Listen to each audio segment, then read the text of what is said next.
غازی کی گلی ہے میرے غازی کی گلی ہے، غازی کی گلی ہے میرے غازی کی گلی ہے، غازی کی گلی ہے، لیکن اب نیچی ہو گئی ہے، اب کافی نیچی۔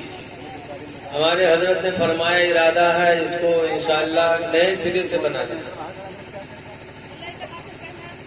خوش نصیب ہیں وہ لوگ جن کی محنت کی رقم مسجد میں لگ جائے۔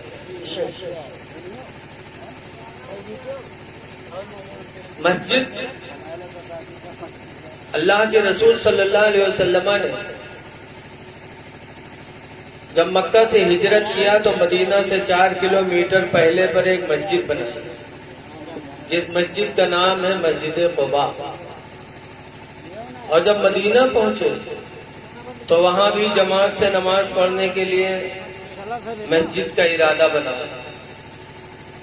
جگہ دیکھی تو ایسی جگہ میرے نبی کو پسند آئی جو جگہ قبیلے بنو نجار کی تھی۔ بنو نجار کے لوگوں کو بلایا، سرکار نے فرمایا لوگوں میں تمہاری جگہ میں مسجد بنانا چاہتا ہوں، اس کا پیسہ لے لو اور مسجد ہمیں بنانے دو۔ تو بنو نجار کے لوگوں نے کیا جواب دیا تھا؟ اللہ کے رسول آپ مسجد بنائیں گے ہماری زمین میں اور ہم آپ سے پیسہ لیں گے؟ نہ، آپ مسجد بنائیے اور اس کی قیمت تو ہم خدا ہی سے لیں گے،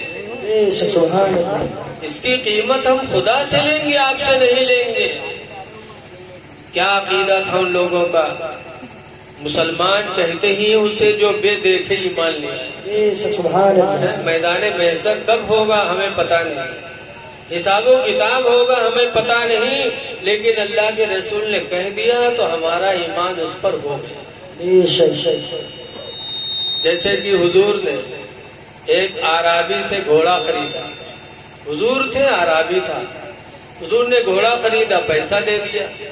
اب اعرابی نے پیسہ لے لیا، اس کے بعد بدل گیا کہ تم نے گھوڑا نہیں خریدا ہے، میں گھوڑا نہیں دوں گا، اگر کوئی گواہی ہو تو گواہی لاؤ، اور کوئی تھا نہیں۔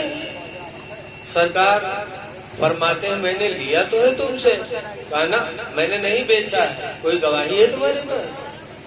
اتنے میں ایک صحابی ابو خزیمہ کا گزر ہوا، انہوں نے جب دیکھا تو خزیمہ کہتے ہیں اللہ کے رسول میں گواہی دیتا ہوں کہ آپ نے اعرابی سے گھوڑا خریدا ہے اور اعرابی کو آپ نے پیسہ دیا ہے۔ تو حضور فرماتے ہیں خزیمہ تم موجود بھی نہیں تھے، جب بکری ہوئی تو میں تھا، اعرابی تھا، آپ تھے بھی نہیں، پھر گواہی کیسے؟ تو خزیمہ کا جواب سن، کہتے اللہ کے رسول کیا میں نے جنت اور دوزخ کو دیکھا؟ جنت دوزخ میں نے نہیں دیکھی، لیکن آپ نے کہا تو ہم ایمان لے آئے۔ میدان محشر قائم ہوگا ہم نے دیکھا نہیں، لیکن آپ نے کہہ دیا تو ہم ایمان لے آئے۔ عذاب قبر ہوگا ہم نے دیکھا نہیں، لیکن آپ نے فرمایا تو ہم ایمان لے آئے۔ سب کچھ تو میں نے آپ کے کہنے پہ قبول کر لیا، تو ایک تھوڑی سی بات اور میں اسے ایمان اس پر نہ لاؤں؟ میرا ایمان ہی کہ آپ نے اعرابی سے گھوڑا خریدا ہے۔ جب گواہی دیا وہ خزیمہ نے تو اعرابی چپ ہو گیا اور گھوڑا حضور کو دے دیا، اور حضور گھوڑا لے کے آئے۔ پھر خزیمہ سے کہتے ہیں خزیمہ تم نے دیکھا نہیں پھر گواہی دے دیا؟ کہ اللہ کے رسول جب سب کچھ میں نے آپ کے کہنے پہ مان لیا ہے، ایمان لے آئے، تو اس بات پہ کیوں نہ میں ایمان لاؤں؟ تو حضور نے فرمایا خزیمہ ہر معاملے میں کوئی بھی معاملہ ہوگا اس میں 2 لوگوں کی گواہی مانی جائے گی، لیکن تم کسی معاملے میں اگر اکیلے گواہی دے دو گے تو تمہاری ایک گواہی 2 گواہوں کے برابر میں قبول کی جائے گی۔ خزیمہ کو اللہ نے وہ مرتبہ عطا فرما دیا۔ پتہ چلا کہ صحابہ کا ایمان تھا کہ عذاب قبر ہونا ہے، لیکن آج ہم لوگ سوچتے ہیں کہ نہیں کچھ نہیں، آج ہم کچھ کرو ہوا دیکھا ہی۔ قبر بڑی نازک جگہ، اعلیٰ حضرت امام اہل سنت فرماتے ہیں کہ کھڑے ہیں منکر نکیر سر پر، نہ کوئی حامی نہ کوئی یاور۔ سبحان اللہ۔ کھڑے منکر نکیر سر پر، نہ کوئی حامی نہ کوئی یاور۔ اور بتا دو آ کر میرے پیمبر کہ سخت مشکل جواب میں۔ سبحان اللہ۔ قبر بڑی نازک ہے، یاد رکھو ہمارے آپ کے دائنے بازو دو فرشتے ہیں ہر انسان کے ساتھ، کرامن کاتبین۔ ایک دہنی طرف ہے جو نیکیوں کو لکھ رہا ہے، ایک بائیں طرف ہے جو برائیوں کو لکھ رہا ہے۔ ہم کو آپ کو پتہ نہیں ہے کہ کتنے نیکیاں ہمارے پاس ہے، کتنی برائیاں ہمارے پاس ہے، لیکن جب کل قیامت کے دن وہ فرشتے نام اعمال کھولیں گے اور جب دیکھیں گے اس میں تو ہم کو حیرت ہوگی۔ اعلیٰ حضرت فرماتے ہیں کہ خدا قہار ہے غضب پر، کھلے ہیں بدکاریوں کے دفتر۔ خدا قہار ہے غضب پر، کھلے بدکاریوں کے دفتر۔ اور بچا لو آ کر شفیع محشر، تمہارا بندہ عذاب میں ہے۔ بچا لو آ کر شفیع محشر، تمہارا بندہ عذاب میں ہے۔ تو مرنے کے بعد ذرے ذرے کا حساب ہونا، اس لیے ہمیں اپنا محاسبہ کرنا چاہیے۔ بہت پہلے نانپارہ کوتوالی میں بقرعید کے ٹائم پر ایک میٹنگ ہوئی تھی، اور بقرعید کے ٹائم پر مولوی مولانا کی ایک میٹنگ تھانے والے کرتے ہیں، کاہے تاکہ قربانی کوئی غلط جانور کی نہ کرے۔ میٹنگ ہوئی تھی تو اس میں کوتوال صاحب نے ایک بات کہی تھی، وہ بات ہمیں کئی سال ہو گئے، آج بھی یاد ہے، ہو سکتا ہے اللہ جب تک چاہے گا یاد رہے۔ انہوں نے ایک بات کہی تھی کہ اے لوگوں،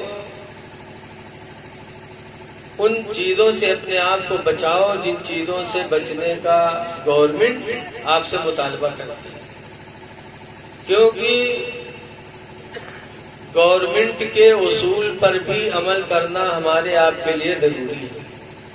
قرآن کریم میں اللہ نے فرمایا یا ایھا الذین آمنوا، ایمان والو، اطیعوا اللہ، اللہ کی فرما برداری کرو، واطیعوا الرسول، اور رسول کی فرما برداری کرو، واولی الامر منکم، اور اپنے حاکم کی فرما برداری کرو۔ سبحان اللہ۔ جو تمہارا حاکم ہو اس کے بھی قوانین پر عمل کرو، اس کی بھی فرما برداری کرو۔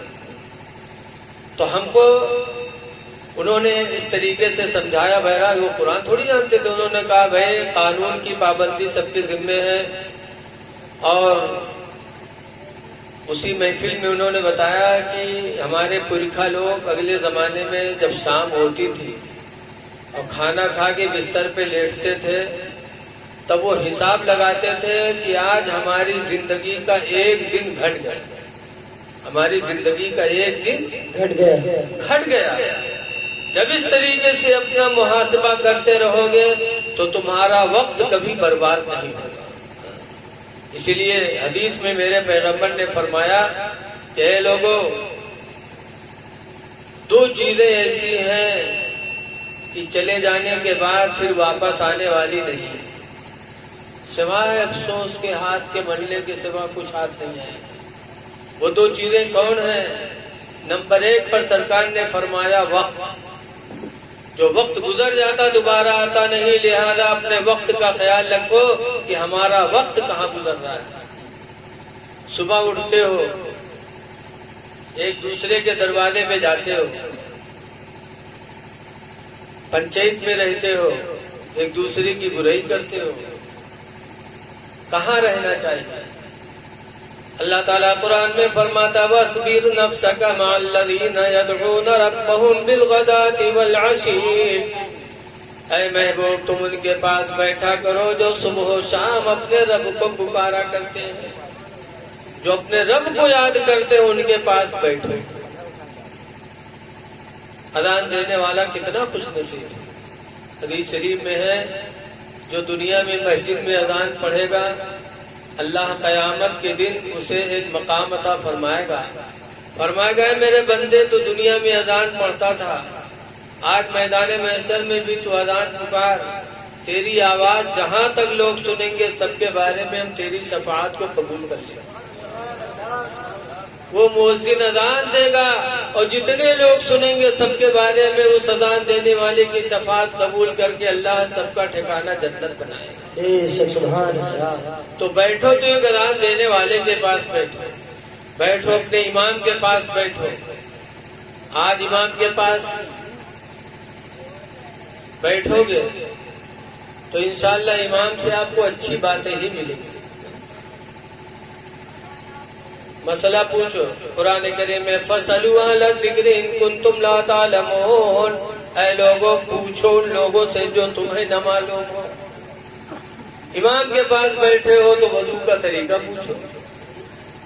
بہت سے لوگ نماز پڑھتے پڑھتے بوڑھے ہو جاتے ان کو وضو کا طریقہ ہی نہیں معلوم، ہاتھ دھلیں گے کوہنی ان کی سوکھی رہ جائے گی یہاں پہ، اور بار بار لپ لپ ایسے پانی ایسے ایسے تھوڑی ہے وضو میں، پانی ڈالو یہاں سے کہ یہاں تک کے بھیگے، اب ایسے ایسے کرنا یہ اسلام میں نہیں ہے۔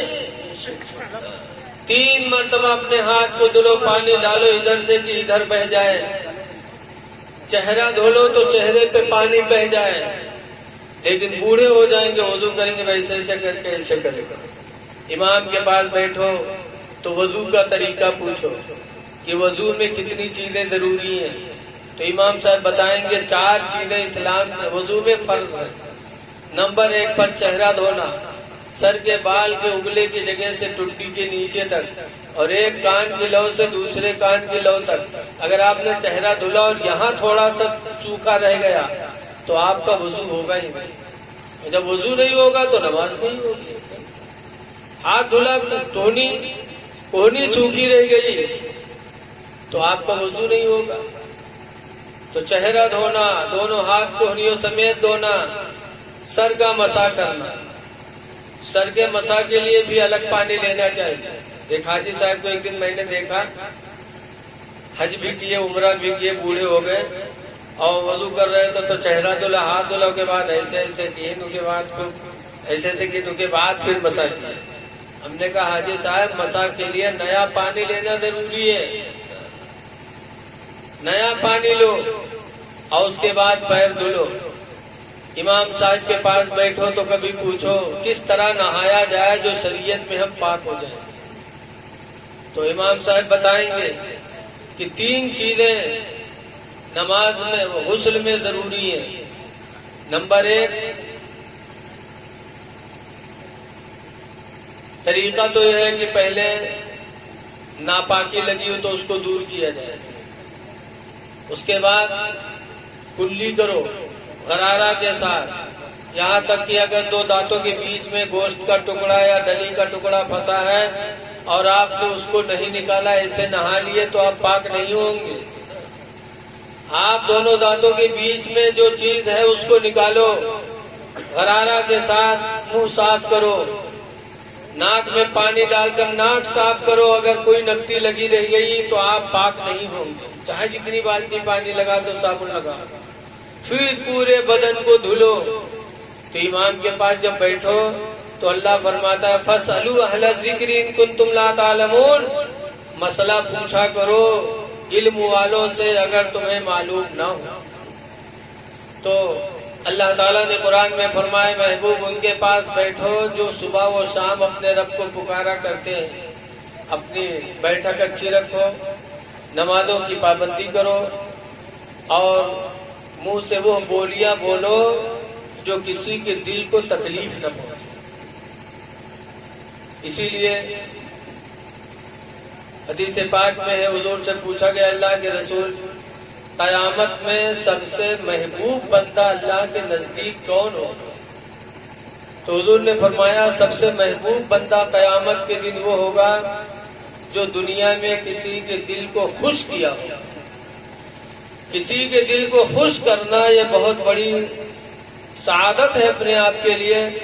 اس لیے ہمیشہ اچھے کام کرو، اچھے اعمال کی طرف دوسروں کو بلاؤ. آج ہم دیکھتے ہیں کہ ہمارا بھائی غلط کر رہا ہے تو ہم اسے ٹوکتے نہیں، لیکن حدیث پاک میں من رأى منکم منکرا فلیغیرہ بیدہ، تم میں کا جو کسی کو برائی کرتا دیکھے تو چاہیے کہ اپنے ہاتھ سے اس کو روک دے. ہاتھ سے روکو، ہاتھ سے. جھگڑا کر رہا ہے ہاتھ سے پکڑ کے روک دو، تاش کھیل رہا ہے ہاتھ سے پکڑ کے روک دو، شراب پی رہا ہے اپنے ہاتھ سے شراب کی بوتل کو چھوڑ کر پھینک دو. تو حضور فرماتے ہیں تمہارے اعلیٰ ایمان کی نشانی. لیکن آگے سرکار فرماتے فَإِن لَّمْ يَسْتَطِعْ فَبِلِسَانِهِ، لیکن اگر ہاتھ سے روکنے کی طاقت نہ ہو تو اپنی زبان ہی سے روک دو. منہ سے تو بول دو. اگر صرف منہ سے بولے تو یہ ایمان کے سیکنڈ درجہ کی نشانی. پھر آگے فرماتے فَإِن لَّمْ يَسْتَطِعْ فَبِقَلْبِهِ، لیکن اگر زبان سے بھی روکنے کی طاقت نہیں ہے تو اپنے دل میں تو کم سے کم برا مان لو. لہذا اگر آپ کا کوئی بھائی کسی کے گھر میں اٹھتا بیٹھتا ہے تو آپ اس کو منع کرو، منع کرو. لیکن آج لوگ دیکھتے ہیں کہ فلانے اپنے گھر میں کنواں کھودا ہوا ہے، ہم سے کون ضرور ہے. نہ، آپ کا فرض بنتا ہے کہ اگر کوئی کسی کے گھر میں گھس گھس کے بیٹھتا ہو تو اس کو روکنے کی کوشش کرو. جیسے اس کے گھر کی ماں بہن بیٹی ویسے آپ کی ماں بہن بیٹی ہے. مدینہ منورہ کا شہر ہے. ایک انصاری گزر رہے تھے ایک گلی سے، ایک عورت کا گزر ہوا، اس کو کچھ یہودیوں نے چھیڑنا چاہا. انصاری مسلمان نے کہا نہ، کسی اجنبی عورت کی عزت و آبرو پہ حملہ نہیں کیا جا سکتا. وہ یہودی اس انصاری سے جھگڑنے لگے. انصاری ان یہودیوں کو اس عورت سے دور کرنے کے لیے وہ بھی تیار ہو گیا جھگڑا کرنے کے لیے. یہاں تک کہ اتنا جھگڑا ہوا کہ ان یہودیوں نے اس انصاری کو شہید کر دیا. انصاری شہید ہو گئے، جان دے دیا. لیکن ایک اجنبی عورت کی عزت و آبرو کو بچانے کے لیے انہوں نے اپنے آپ کو پیچھے نہیں کیا. جب جھگڑا ہونے لگا، مار پیٹ ہونے لگی، اسی درمیان میں وہ عورت اپنی عزت آبرو بچا کے چلی گئی. پتا چلا کہ مدینے کے انصاری وہ تھے کہ کسی کی ماں بہن بیٹی کی عزت کے لیے اپنی جان دے دیتے تھے، لیکن کسی کی ماں بہن بیٹی کی عزت آبرو کا سودا نہیں کرتے تھے. اور آج ہم کہتے ہیں فلاں کے گھر میں جا رہے ہیں، ہم سے کیا مطلب. نہ، یاد رکھو اگر کسی کی ماں بہن بیٹی کی عزت کو بچاؤ گے تو اللہ تعالیٰ آپ کی ماں بہن بیٹیوں کی عزتوں کو محفوظ رکھے گا. سچی حکایت میں لکھا ہے کہ ایک آدمی تھا، روزی کمانے جاتا تھا لیکن مزدوری نہیں پاتا. فاقہ ہونے لگا، گھر پہ بچے فاقہ کرنے لگے. جاتا شام کو خالی ہاتھ واپس آتا. اس کے گھر میں ایک نوجوان لڑکی تھی. اس نے سوچا کہ میرے ابا روزانہ جاتے روزی کمانے اور مزدوری کے لیے کوئی نہیں رکھتا، خالی ہاتھ واپس آتے ہیں، کافی دن سے فاقہ ہو رہا ہے. تو مدینے کے انصاری اس غریب کی ایک لڑکی جوان تھی. اس نے سوچا کہ آج جب ابو صبح چلے جائیں گے تو میں بند سور کے شہر میں نکلوں گی اور کسی جوان سے زنا کرا کے پیسے لے کے راشن لے کے گھر آؤں گی تاکہ فاقہ سے نجات مل جائے. اس کا باپ صبح مزدوری کے لیے نکلا اور اس کے بعد اس کی جوان لڑکی بھی نکل گئی. شام کو جب وہ مزدور واپس آیا خالی ہاتھ، گھر میں پہنچا، پیچھے دیکھا کہ میری جوان بیٹی آ رہی ہے. حیرت میں پڑ گیا، کہا میری جوان بیٹی تو کہاں گئی تھی؟ اس نے بتایا ابا آج کئی دن سے فاقہ ہو رہا تھا، ہم مزدوری نہیں پاتے، تو آج میں نے آپ کے جانے کے بعد بن سنور کر کے شہر میں اپنے آپ کو جانے پہ مجبور کی گئی کہ کوئی جوان مجھ سے زنا کر لیتا اور مجھے بدلے میں پیسہ دے دیتا کہ میں راشن لا کے گھر آتی اور فاقہ کی مصیبت سے نجات مل جاتی. کافر ابو پورا دن گزر گیا شہر میں گھومتی رہی، لیکن زنا تو چھوڑ دو، کسی جوان نے میری طرف نگاہ بھی نہیں ڈالی، کسی نے میری طرف کوئی توجہ نہیں کیا. مجبور ہو کے خالی ہاتھ پھر میں واپس آ گئی.